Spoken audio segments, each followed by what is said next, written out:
Hello and welcome to DC Daily. I'm Hector Navarro, and with me today are Amy Dallin and Sam Humphreys. Hi. Yo, let's do this. How's everybody doing? You know what? I think I know how Sam's doing. Amy, how are you doing? Well, now I'm pumped. Now I want to play a sport. Come on. Or what is this mood? I'm just psyched to be vibing is what my mood is. Yes. We are vibing. Psyched to be vibing. We have got a fun show for y'all. Amy, you're going to sit down with Under the Red Hood writer Judd Winick. Yes, Wow. a DC superstar. Yes. Cannot wait to have this conversation. He's done so much of our favorite work. Oh my gosh. And later, Zoinks, we're talking Scooby-Doo. Ooh. But first, let's welcome to the show Judd Winick. It's Amy, and I am here with the man who brought Jason Todd back to life. Welcome to the show, Judd Winick. How are you? It is a pleasure to be here. Thank you so much for joining us. Oh, it's absolutely my pleasure. I'm happy to do it. This is fun times. Meaning doing this with you. Not that we're living through fun times. The only upside is that we've gotten to connect with so many people that we might not have been able to trick into coming to visit us in the studio yet. But how are you doing so far? Like many of the creators I'm sure you're speaking to, this is not a big change for a lot of us. Some indoor kids. Yeah. Yeah. Oh no. I'm here in my studio, and I'm a full-time cartoonist. I do a graphic novel series that I write and draw called Hilo for Random House. Plug time right up in front. And I finished my next book just before the tour. So now I'm here working on the next one when I'm not double checking on the kids' homeschooling.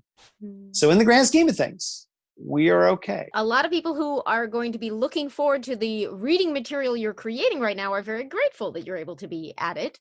Have you picked up, along with all of that that's going on, any sort of quarantine hobbies? You know, to get all Pollyanna about it, people have always asked about hey, so what are your hobbies? And it's like, hey, listen, I make up things and then I draw them. That's my job. And so for a change, you do accounting, right? Something. I mean, honest to God, I really enjoy drawing stuff and making things up. It's a lot of fun. It's kind of a release. So no new hobbies.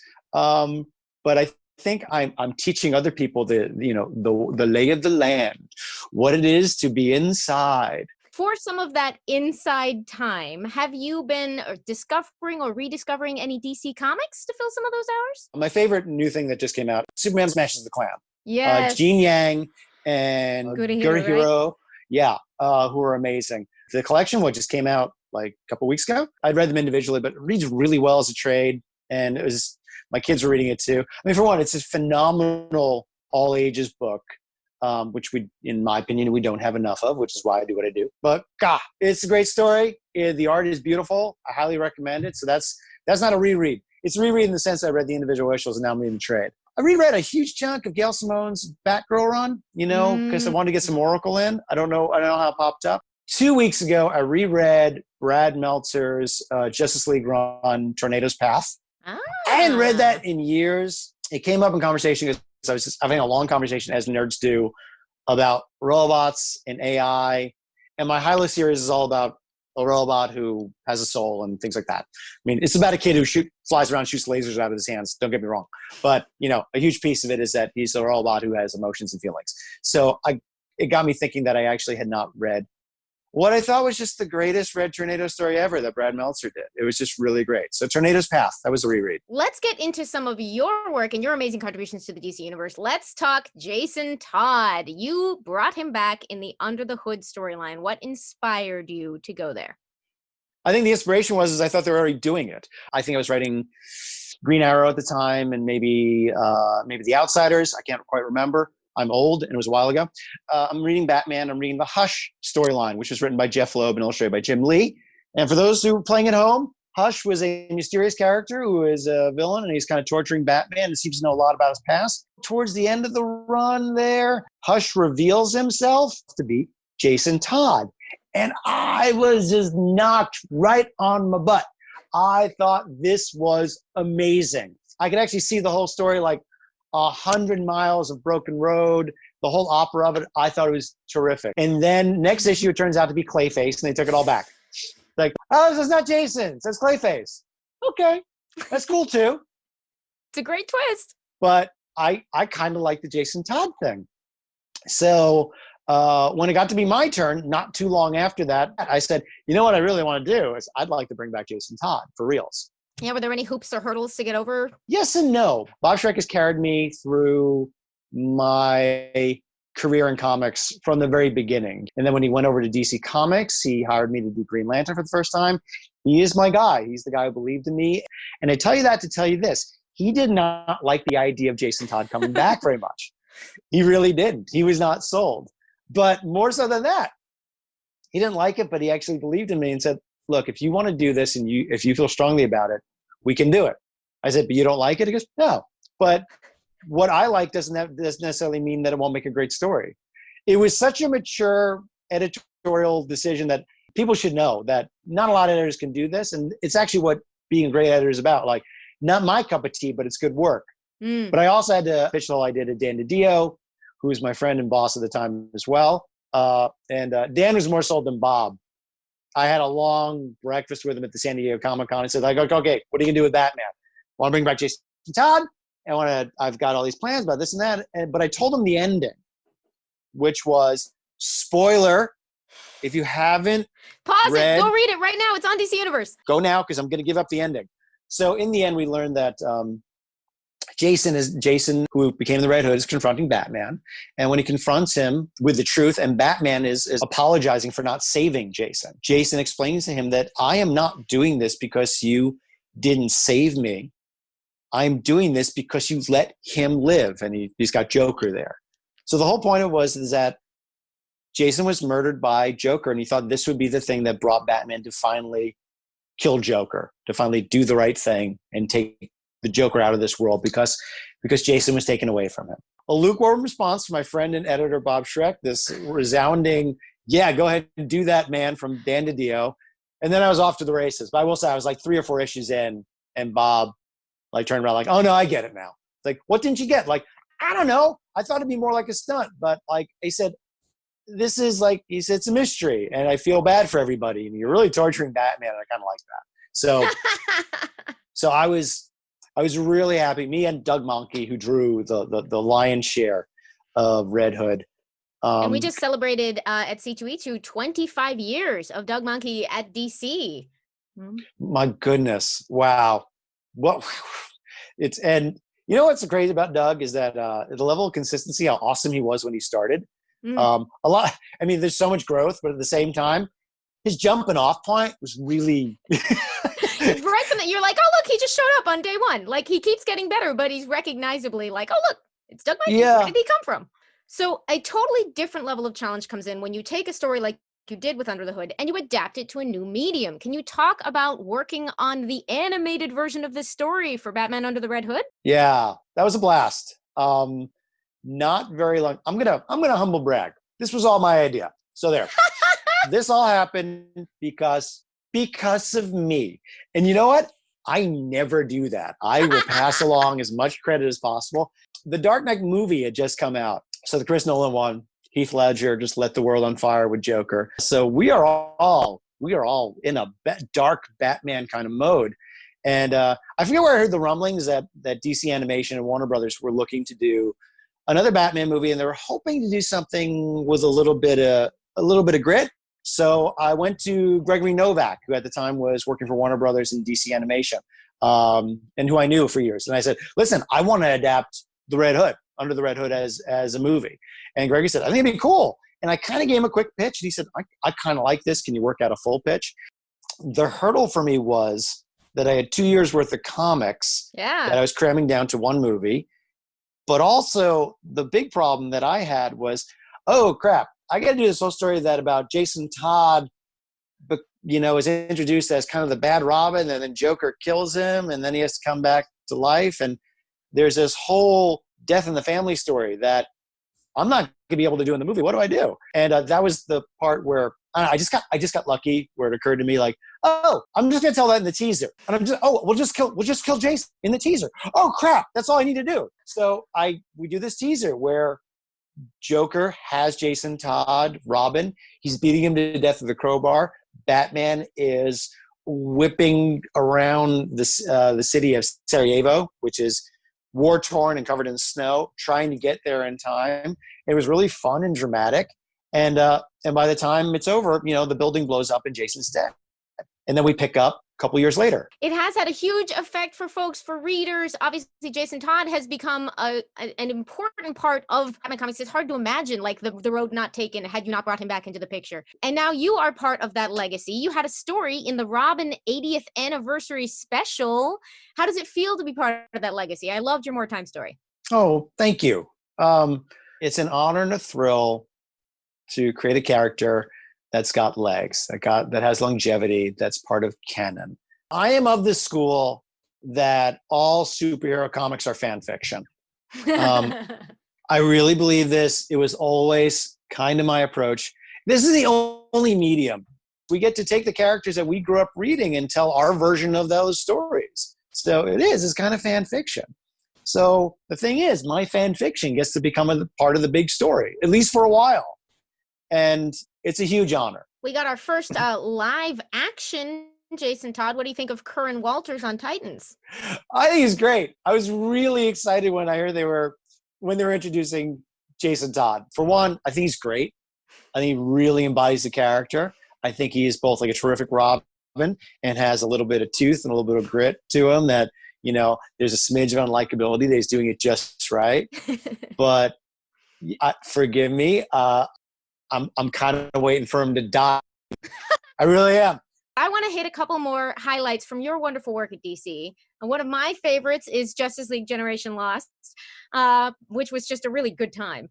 But Thank you. Rolling out of that, you had a chance to do a fresh start for a lot of folks when you took on a couple of books in the New 52, and you tackled Batwing, but not the Luke Fox version that a lot of people know, but David Zavimbe, who worked in Africa. Can you talk a little bit about that series?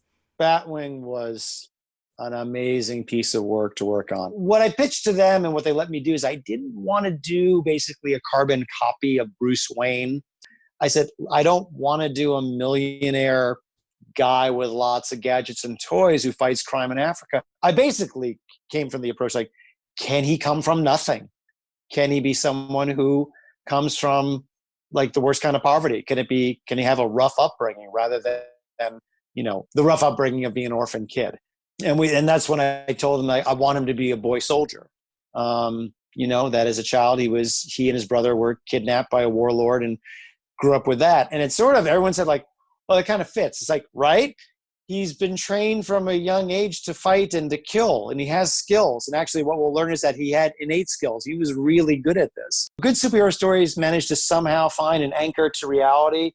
They're not always supposed to be anchored in reality, but when you can find that little chunk, you find that way of doing it. I thought Batwing did that. I thought Batwing gave us a little taste that it felt, based on our research, and I'm not from Africa, so all I had was research and talking to some people, that it felt slightly a touch authentically from the continent of Africa, without being completely nonfiction, or on the other side being cartoonish. All right, I have to take it way, way, way back for this next question, because most people watching this know you as a wonderful comic book creator, as an animation creator, as a cartoonist, but also you were on a show called Real World. Yes. And we're all thinking about living conditions a lot right now. So who would be the worst DC character to be on that show with? My honest answer, which has always been sort of the go-to one, is I would not want to live with Plastic Man. Really? And if you Plaz of all people. Oh, he'd be a terrible roommate. Plastic Man, he's so irritating. I don't know what's going on with Plastic Man now. I don't know who's writing him or how they're writing him, but he is someone who's always on. Such a joker. Just got to change his shape all the time. And by the way, he can change his shape into things you don't see him coming. Or the showboating, it would get very old. Oh, yeah. You make a good case. I know. I've had time to think about it. All right. Thank you for coming to join us, Judd Winick. Absolutely 100% my pleasure. It was great to see you, Amy. Thank you. The rest of you out there, if you haven't seen Under the Red Hood or read the original Batman Under the Hood comics or any of the rest of this incredible work that Judd Winick has added to the DC Universe, go get on it. It's on DC Universe. You can check it out right now. And now, back to the gang.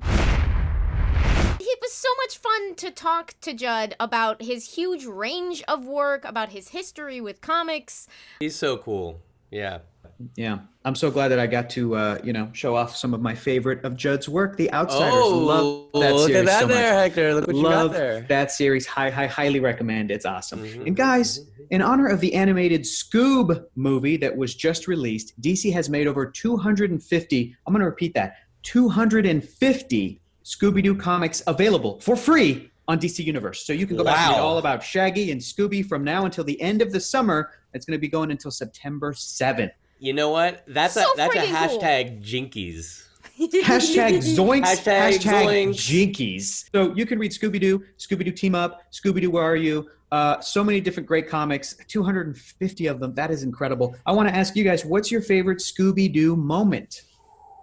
All right, Hector, I have to jump in because you mentioned Scooby-Doo Team Up. And obviously, I grew up on Scooby-Doo stuff. I love those stories. I love those characters. But Scooby-Doo Team Up is my jam. And if you are watching this and you haven't checked it out, it is the Scooby characters and the whole DC universe.